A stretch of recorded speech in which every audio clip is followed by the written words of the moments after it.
Most people think the fastest way to decode power in 2025 is through leadership books, psychology hacks, or a LinkedIn thread with way too many emojis. But what if the real playbook was written 2,000 years ago? Picture this. You're in a boardroom. Your boss is presenting.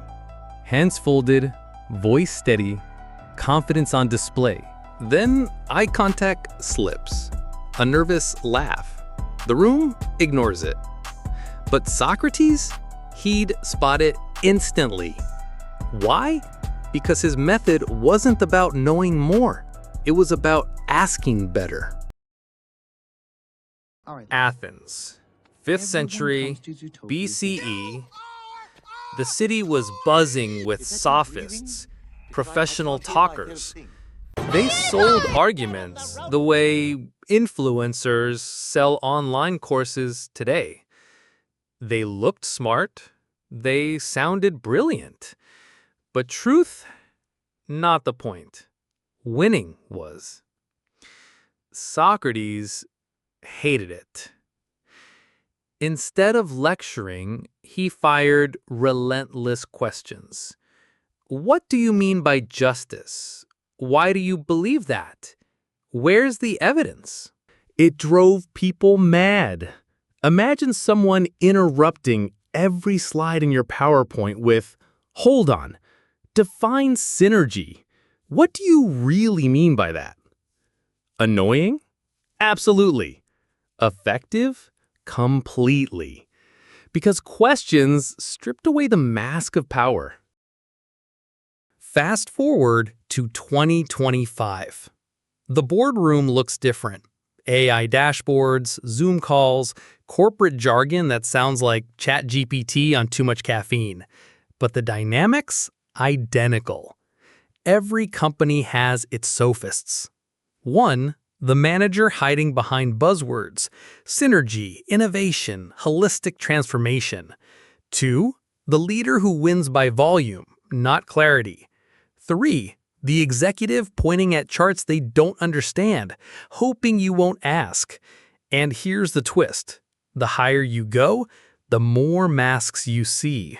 Take Elon Musk. In some ways, he's Socratic. Questions everything, ignores tradition, breaks industries. But here's the difference. Socrates asked to uncover truth. Musk disrupts to dominate. That's not dialogue. That's ego, dressed as genius. So the question for you is this. In today's workplace, do you survive power games by shouting louder or by being Socratic? Quiet, sharp, impossible to bluff. Here's how to use Socratic power at work.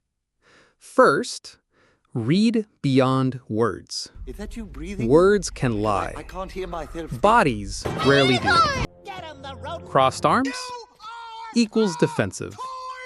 Over-smiling equals insecurity with good dental work. Rushing through slides? Hiding something. Second, ask sharper questions. Not aggressive, surgical. What exactly do we mean by success here? Who benefits most if we choose this option? When we say data-driven, what data are we talking about? They land like silent grenades, harmless at first, explosive later. Third, master your calm. Power struggles collapse under their own noise. The calmest person in the room, the one who listens, pauses, and asks the question no one else dares, often walks away with the real influence. Yes, it takes patience. Sometimes you'll feel invisible at the table, drowned out by louder voices. But remember, Socrates never won by shouting. He won by letting silence do the heavy lifting. Here's the paradox. We live in an age of AI, speed, and endless disruption. Yet the skill that sets you apart was sharpened 2,000 years ago. Socrates wouldn't care about your job title. He wouldn't be impressed by buzzwords or flashy slides. He'd just ask, what's true? What's wise? Who really holds the power? That is your superpower in 2025. Not louder, not flashier, sharper. Because real power isn't about controlling the room, it's about asking the one question that makes the room rethink everything. And here's the teaser. If Socrates could expose the Sophists of Athens, what would he reveal in your next Zoom call?